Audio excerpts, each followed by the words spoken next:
Hello and welcome to KCTCS News. This edition features a quick wrap-up of Frankfurt news, a look at Community College Month, and how to get involved in the upcoming forum for our 3 presidential finalists, along with a new feature called College Spotlight. So let's get to it. This was a unique session of the Kentucky General Assembly because legislators had to agree on a 1-year budget in a 30-day session. Typically, a 2-year budget is created during the longer biennial session, but because of the uncertainty surrounding the pandemic last year, legislators decided to do a 1-year budget instead, hence the need for another 1-year budget. There were only a few bills that affected KCTCS this session. The main one you need to know about deals with appropriations. An additional 2% was added to performance-based funding, which means another $3.3 million for us. Changes also were made to how funding is appropriated to each college. These changes are important as they will protect our college's base funding while still allowing them to earn performance-based funds. Performance funding is determined by progress in critical areas, such as credit hours earned, credentials awarded, and enrollment and retention of low-income and underrepresented minority students. This new common sense approach bill was signed by the governor and will go into effect soon. One other important note from the session is the dual credit tuition rate that will remain at 40%. We thank the governor and the General Assembly for their hard work this session.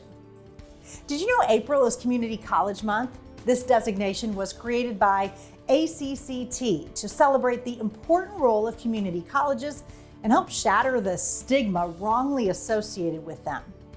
During Community College Month, we want to say thanks to all the hardworking faculty and staff who had to pivot on short notice to teach and work remotely over the last year. It wasn't easy, but you did it. In addition to working in new ways, you were able to help students be successful. Last spring, we had a record number of graduates who were awarded a record number of credentials. Great job to everyone.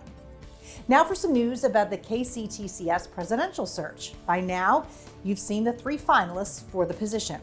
KCTCS Interim President Paul Zarapata, West Kentucky Community and Technical College President Anton Reese, and Interim Vice Chancellor for the West Virginia Community and Technical College System and West Virginia Higher Education Policy Commission, Casey Sachs. The candidates will participate in a virtual forum on April 20th, and you can participate as well. The forum will allow faculty, staff, students, and others to hear answers to questions submitted by groups within the system. This includes, but is not limited to, groups like the student government presidents, academic senate, peer teams, and the college presidents. After the forum, audience members will receive a survey and submit feedback to the KCTCS Board of Regents that they will use in making a final selection.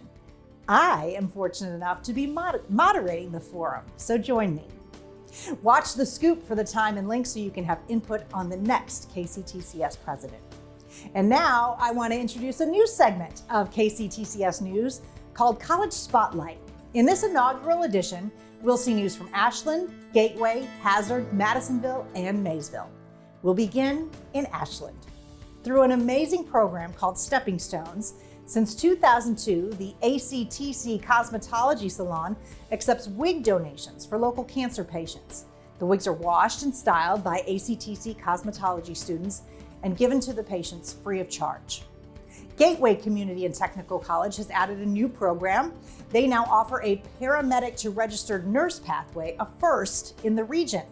This program not only creates new opportunities for paramedics, it will also help close the nursing gap. It decreases time in the program and it decreases money, whether that's financial aid, whether that's student loans, whether that's out of pocket, and it puts highly qualified personnel in the hospital. And it's only a 1-year program. Hazard Community and Technical College students are helping flood victims. The recent flood that hit parts of Kentucky was devastating to so many people. So some Hazard students wanted to help.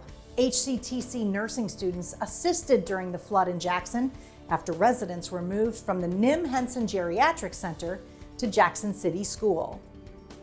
Madisonville Community College is taking to the skies MCC now offers aviation, where you train to be a pilot. They offer high-tech flight simulators and hands-on instructions in new top-of-the-line aircraft.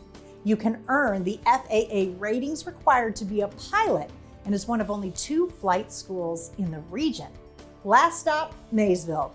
Nursing program instructors and students from Maysville Community and Technical College have joined the front lines in the fight against the COVID-19 pandemic. A partnership with the Maysville-based Buffalo Trace Area Health District gave students the ability to gain real-world, on-the-job experience as volunteers at recent vaccine clinics. The clinics not only served the community, but also gave these students a peek into what their life will be like after graduation when they officially become professional healthcare heroes. Well, that's it for this edition of KCTCS News.